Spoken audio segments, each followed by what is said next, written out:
সঞ্চালন করছিলেন হাফেজ আক্তার ভাই, উনিও রাজ্য দিনিয়াতের ইন্সপেক্টর। তো আমরা আমাদের সৌভাগ্য যে আমরা ওনাকে পেয়েছি। আর আপনাদের কাছে কিছু চাইবো, আমি বক্তব্যের পক্ষ থেকে চাইবো না, পয়সা চাইবো না, কিছু চাইবো, একটু হাত তুলি চাইবো। হ্যাঁ হ্যাঁ বলুন না কষ্ট করে। হ্যাঁ, একটু প্রাণ ভরে দোয়া করবেন এই বাচ্চাদের জন্য, বাচ্চাদের জন্য একটু দোয়া করুন, বক্তব্যের জন্য দোয়া করুন।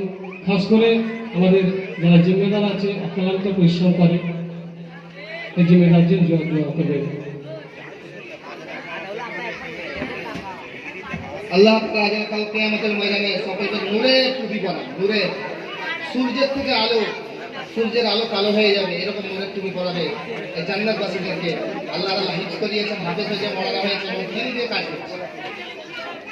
দোয়া করেন আমাদের প্রত্যেকটা ঘরে যেন একটা করে সূর্য থাকে, সূর্য অর্থাৎ হাফেজ কোরআন থাকে, করবো ইনশাআল্লাহ। আল্লাহ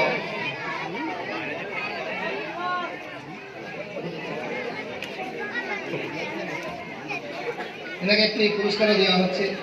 আমরা ছোট্ট করে একটা দোয়া করে নেবো। আমরা পুরস্কার দেওয়া হয়, পুরস্কারের পরে সাথীরা থাকেন, এই জন্য মনে রাখ খালিদ সাহেবকে বলবো একটু ছোট্ট করে দোয়া করে নেন, তারপরে পুরস্কার দেওয়া হয়। পুরস্কারের সময় না চলে যাবে শেষ দোয়া।